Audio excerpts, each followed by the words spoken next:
wabarakatuh. Saya Rifka Adia Safira dari kelas FM20B, mahasiswa program studi farmasi di Universitas Buana Perjuangan Karawang. Di sini saya akan memberikan sedikit informasi mengenai tipe-tipe diabetes mellitus. Mari simak videonya.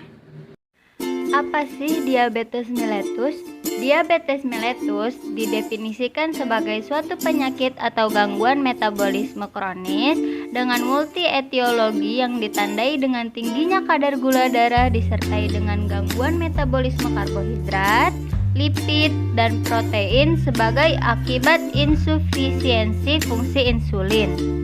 Insufisiensi fungsi insulin dapat disebabkan oleh gangguan atau defisiensi produksi insulin oleh sel-sel beta Langerhans, kelenjar pankreas, atau disebabkan oleh kurang responsifnya sel-sel tubuh terhadap insulin. Apa saja sih tipe-tipe diabetes? Diabetes tipe 1 merupakan diabetes yang jarang atau sedikit populasinya.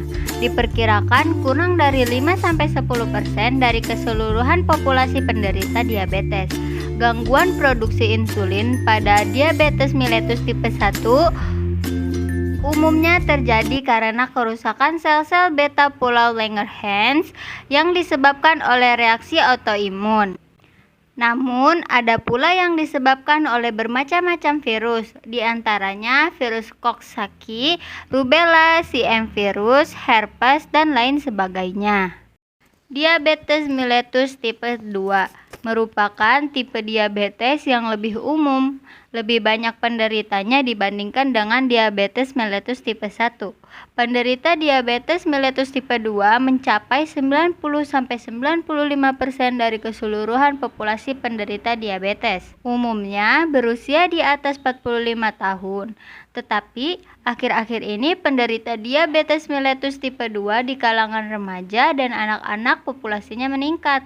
Faktor genetik dan pengaruh lingkungan cukup besar dalam menyebabkan terjadinya diabetes mellitus tipe ini, antara lain seperti obesitas, diet tinggi lemak, dan rendah serat, serta kurang gerak badan. Ada diabetes mellitus gestasional atau GDM, adalah keadaan diabetes atau intoleransi glukosa yang timbul selama masa kehamilan dan biasanya berlangsung hanya sementara atau temporer. Sekitar 4-5% wanita hamil diketahui menderita GDM dan umumnya terdeteksi pada atau setelah trimester kedua.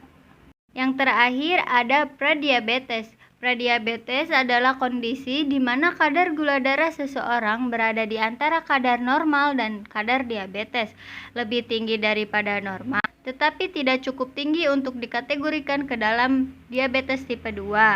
Ada dua tipe kondisi prediabetes. Yang pertama ada impaired fasting glucose atau IFG, yaitu keadaan di mana kadar glukosa darah puasa seseorang sekitar 100-125 mg per dl. Kadar gula darah puasa normal itu lebih dari 100 mg per dl.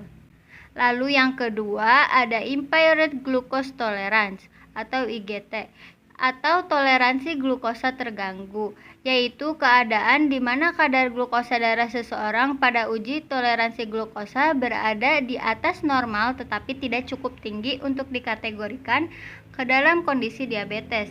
Diagnosa IGT ditetapkan apabila kadar glukosa darah seseorang 2 jam setelah mengkonsumsi 75 gram glukosa per oral berada di antara 140-199 mg per dl.